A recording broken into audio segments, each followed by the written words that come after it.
Khboz is a Moroccan-style bread. My version has spinach and feta, and it's a treat for all your senses.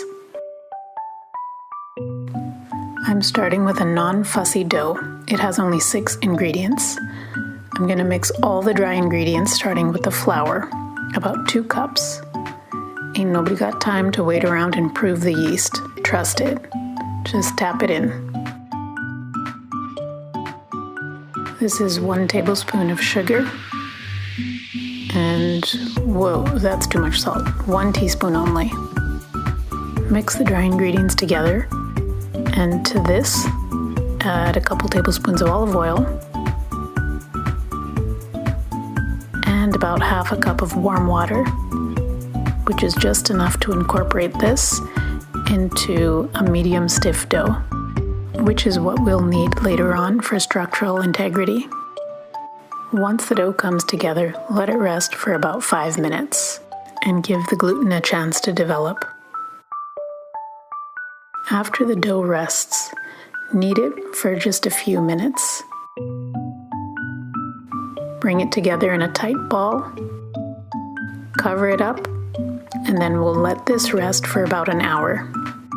And that's plenty of time to work on the filling. I steamed 10 ounces of spinach and pressed out most of the liquid. You could use a yellow, white, or even a sweet onion. I'm using a small red onion here and chopping it up finely. I'm also using 2 cloves of garlic. Sometimes I throw the onion and garlic in raw with the spinach because it's all going to get baked anyway. It just gives you a stronger flavor. Today I'm going to sauté it though. Just like in the kitchens of Buckingham Palace, I'm going to cut up the spinach so you don't end up with a long piece when you take a bite. In a little bit of olive oil, I'll sauté the onions until they're softened.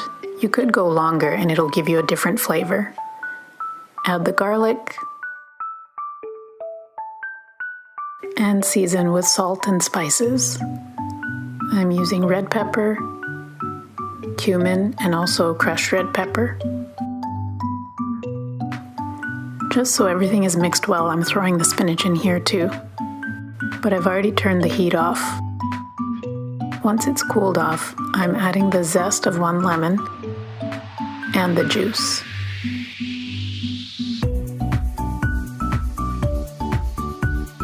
I can see the dough is ready, but it's fun to give it a dimple test anyway.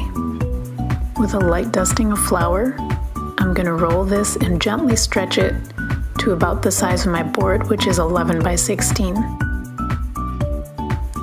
I'm spreading the filling over the middle third of the dough. Crumbled the feta on top, which I think looks nicer once it's baked, rather than mixing it in with the spinach filling. Hey, low-fat feta is not an option here. Now comes the really fun part.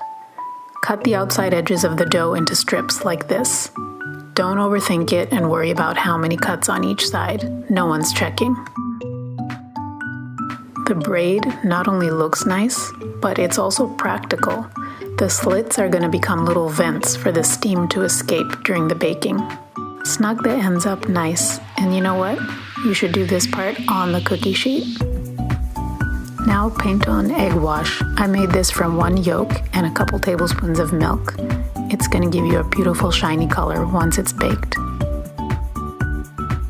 A little garnish of whole cumin seeds on top is also a nice touch. 15 minutes in a 425 oven did the trick. This lightly spicy and savory recipe is a pretty cheap way to release some endorphins. If you enjoyed this video, remember to like, comment, and subscribe. Maybe even share the link with your friends. Thanks for watching.